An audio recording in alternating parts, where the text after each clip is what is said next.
พายุฝนมาแล้วพี่น้องครับฝนทั้งลมทั้งฝนมาแล้วครับมาจากทางมุกดาหารอันนี้ริมฝั่งแม่น้ำโขงอำเภอเขมราชจังหวัดอุบลราชธานีนะครับวันนี้ท้องฟ้าไม่ครึ้มนะครับพายุฝนมาก้อนว่าไงเลยโอ้ฝนจะตกห้ามหนามเลยได้พ่อป้านั่นว่าให้พ่อท่านได้อยู่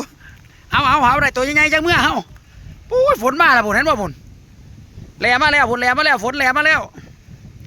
พ่อท่านได้ยักโตเลยตีโอ้ยเอาไว้มันได้เด้อจังเมื่อเด้อฝนก็มาเพราะฝนละพุ่นอ่ะ ครับอยู่บัดนี้ใส่ละเพชรเจ้าฮอดใส่ละนี่โอ้ไปทั้งพี่โอ้มันลองไปน้ำตาน้ำโขงอำเภอเขมราชจังหวัดอุบลครับพี่น้องฝนเรือมาแล้วพุ่นเฝ้าขอฟังเด้อพอเด้อพายุมาแล้วเด้อตกแล้วครับพี่น้องทั้งมุกดาหารทั้งอำเภอดอนตาลชะนุมานตกแล้วทั้งพุ่นนี่ครับน้ำโขงบรรยากาศย่ำมะแรงครับพี่น้องครับจานร้อยมาเอาจิโปมก็เลยมาเห็นพายุมาพอดีนะครับก็เลยมาเบิ่งตัวขี่กระเดือนมาห้ำเนี่ยไม่ได้ขี่กระเดือนนี่พี่น้องนี่เอายังซีดเอายังเห็ดเนื้อมันเนื้อมักซีดปรากฏบ่โอ้น้องเขามาซีดปรากฏเอาเนื้อมักยังไม่ได้สักตัวเลยเหรอมานานหรือยังโอ้ได้แล้วใส่ไปเบิ่งดูเดี๋ยวให้น้าดูหน่อยสิโอ้ปัดโถได้ช่องตัวแล้วแรกอยู่ตัวนี่ปรากฏอ๋อมันอยู่ตัวนี่เนื้อมักได้2 ตัวแล้วเหลืองหุยเลยปลาน้ำโขงว้าไหนเหยื่อให้น้าดูหน่อยสินี่พี่น้องนี่มาเบิ่งดูโอ้เปิดมาดูลูกมันเหม็นแห้งป่ะเหม็นนี่เลยสุดยอดเลยปลาแดกวะนี่เอาปลาแดกวะเห็ดโอ้แน่นอนเลยเอาโอเคปิดไปลูกเบ็ดล้างเดียวมันของเธออยู่ได้ล่ะได้2 ตัวแล้วเอาตัวใหญ่ๆด้วยบ้านนี้ด้วยตัวสำเคียนนี่เลยเฮาสุดยอดเลยไปฝนมันสิมาแล้วหน้าไปหาเอาจีโปมก่อนบัดนี้โอเคมันหมันลูกพาดบรรยากาศย่ำมะเรียงพาตีกองแรงตึมต่ำเลยทั้งปุ่นออกพรรษาร้านไส้เด้ลูกกีตาร์ป่ะนะอ้าวร้านจานร้อยพี่น้องร้านจานร้อยลูกกีตาร์ป่ะนะพาดประจักษ์ของร้านจะขวางบัดนี่ข้าได้แล้วบอกบูนั่นอันนั้นยิ่งปลาทั้งเรื่องปุ่นอ่ะตัวโปรดเตดเปลี่ยนญี่ปุ่นเดี๋ยวเกิดไปเบิ้งน้ำก่อนสันให้ไปเบิ้งน้ำเนี่ยโอ้ลมมาแล้วลมมาแล้วก็แห้งแต่นั่งตัวโปรดเตดเปลี่ยนได้ยักตัวแล้วบ่ได้เนี่ยว้ายอุ้ยปุ่นอ่ะตายิ่งปลาเพิ่นยังบ่ได้ยิ่งจักเสือเลยทีเดียวเนี่ยแต่ว่าบ่ทันได้โอ้ยนั่นหลานข่อยตอนนั้นเนาะลูกกีตาร์ต้าน้อยบ่หัวจ้าของร้านเจ้าของบาทนี่พี่น้องไปนั่งคุยน้ำยางดีบาดมันคือมาขากแต่พายุก่อนนี่ร่มกับแห้งก็ร่มบาดนี่ทัวพายุลมฝนแม่น้ำโขงเอามันหมานไปเอาจิบโปมก่อน มันหมานทุกท่านครับยิ่งปลาน้ำโขงนะครับโอ้ยพายุงนดากลากเกี่ยวฝนซะเพราะมันเดาแห้งมาในฝนตกมาแล้วฝนมาแล้วฝนขาวๆฝนเดี๋ยวสู้ไปเบิ่งก่อนฝนอ่ะโอ้ยฝนอ่ะครับพี่น้องมองมันมาครับมาแล้วพายุน้ำโขง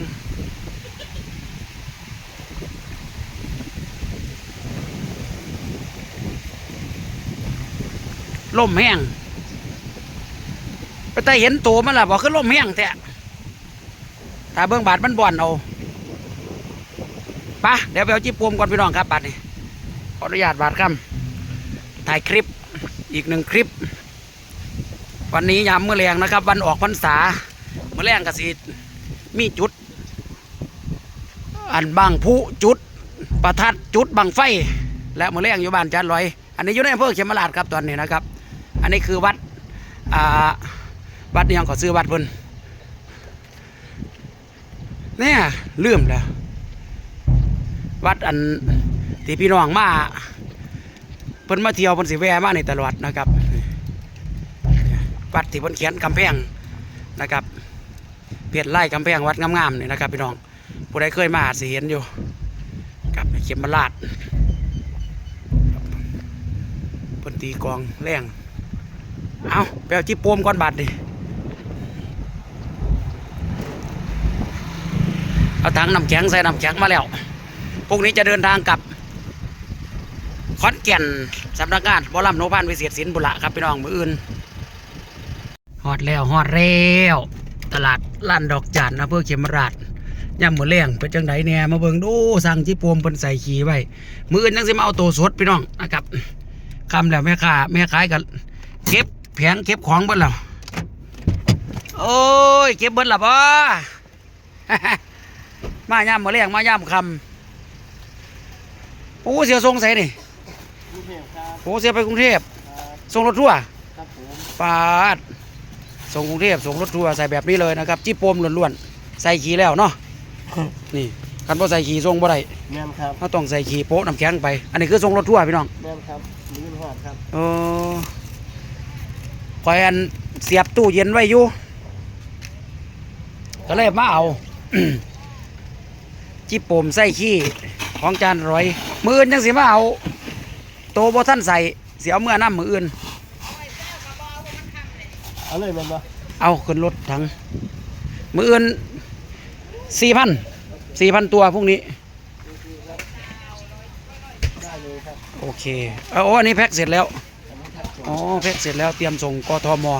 เอาจิ๊บโปมพี่น้องไปหอดกรุงเทพฯได้นี่เนาะนี่ของข่อยใส่ขี้แล้วเรียบร้อยนะครับมืออื่นกับสิเดินทางครับขอนแก่นถุงละ10ก็คือ1ถุงละ1,000อันนี้2,000ตัวที่ใส่ขี้แล้วแล้วขึ้นรถก่อนเด้อเสียไปใส่ถังไว้อยู่บ้านถังไอติม ฝนตกครับพี่น้องครับมาหอดใกล้สิหอดบ้านฝนตกก็แต่เศร้านะครับพายุมันแห้งเนาะพายุแม่น้ำโขงนี่ริมฝั่งน้ำโขงบ้านจันร้อยพี่น้องครับนี่ฝนตกก็แต่เศร้าเปียกหมดเลย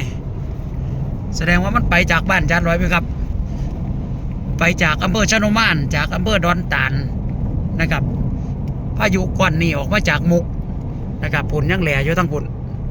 นะครับหอดบ้านกระเสียวจิ๊บโปมลงไว้มืออื่นกระเสียวตัวสดนะครับประมาณ4,000 ตัวบนได้ตัวสดมันมืออื่นนะครับเดี๋ยวจังไหนผู้ใดอยากได้เพิ่มเติมก็ทักมาหาจ่าลอยได้เด้อครับเด้ออยู่ขอนแก่นนะครับพรุ่งนี้ถึงขอนแก่นประมาณบ่าย4 โมงบ่าย5 โมงประมาณบ่าย4 โมงนะพี่น้องนะครับเอาพ่อกันมืออื่นนะครับอยู่ขอนแก่นพี่น้องครับขอบคุณหลายๆสำหรับผู้สร้างไว้แล้วนะครับจิ๊บโปมแม่ไข่เอาเข้าบ้านคนบาทเนี่ยเสียเอาจิ๊บโปมไปเสียถังไว้ก่อน